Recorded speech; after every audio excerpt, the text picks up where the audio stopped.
ہمارے ایک دوست نے ایک واقعہ سنایا تھا قبر کے عذاب کا. مجھے یقین نہیں تھا. میں نے کہا ایسا نہ ان کے دماغ میں تخیل ہو. تو میں نے اس کی تصدیق کروائی اس علاقے میں, اس گاؤں میں, اور لوگوں کو کال کر کے پوچھی ایسا. انہوں نے کہا ایسا ہوا ہے. پھر مجھے یقین آیا. وہ قبر بار بار نا اس کو نکال کے باہر پھینک دیتی تھی, بندے کو ڈالتے تھے قبر میں. اس نے بہت سے علماء شہید کروائے تھے نالائق نے. اس کا جرم یہ تھا کہ وہ مخبریاں کر کر کے نا علماء کو قتل کرواتا تھا. اس مخبر کے ساتھ ایسا ہوا اس گاؤں میں جب اس کو دفنایا ہے. جنہوں نے دفنایا نا وہ ان سے میرا بھی تعلق تھا, میرے بیان سنتے تھے. تو مجھے آ کے انہوں نے واقعہ سنایا کہ ایسا کوئی مخبر تھا جو علماء کو شہید کرواتا تھا مخبریاں کر کر کے. تو جب اس کو دفنایا کہہ رہے ہیں اس کے والد میرے پاس آئے, ہم لوگ کے پاس آئے. انہوں نے کہا کہ بھائی میں جب صبح جاتا ہوں تو میرے بچے کی جو لاش ہے نا وہ قبر سے باہر پڑی ہوئی ہوتی ہے, میں بڑا پریشان ہوں, کیا کروں.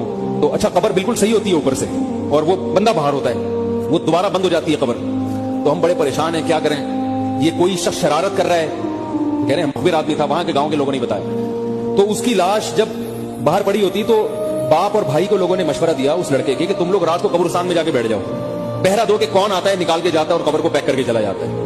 تو وہ صاحب مجھے بتا رہے تھے کہ اگلے دن وہ چیختے ہوئے آئے ہیں, چیختے ہوئے باپ اور بھائی جو ہے نا. کہہ رہے ہم نے رات کو منظر دیکھا کہ پہلے ہمیں رات جب اندھیرا ہوا ہے نا تو قبر کے اندر سے چیخنے کی آواز آئی, اور ہمارے سامنے قبر کھلی ہے تو ہم نے اس لڑکے کو دیکھا کہ آگ جل رہی ہے اس کی لاش پہ, اور وہ ایسے ایسے اپنے سر کو پیٹ رہا ہے. کہہ رہے ہم تو خوف کی وجہ سے بے ہوش ہو گئے, ہمیں نہیں پتا اس کے بعد کیا ہوا. ہوش میں آیا تو وہ لاش باہر پڑی. تو میں نے کہا یار پھینکو بھی دنیا میں کم نہیں ہوتے. تو میں نے پھر تصدیق کے لیے ایک دو لوگوں سے رابطہ کیا, انہوں نے بتایا کہ ایسا ہوا ہے ہمارے ساتھ.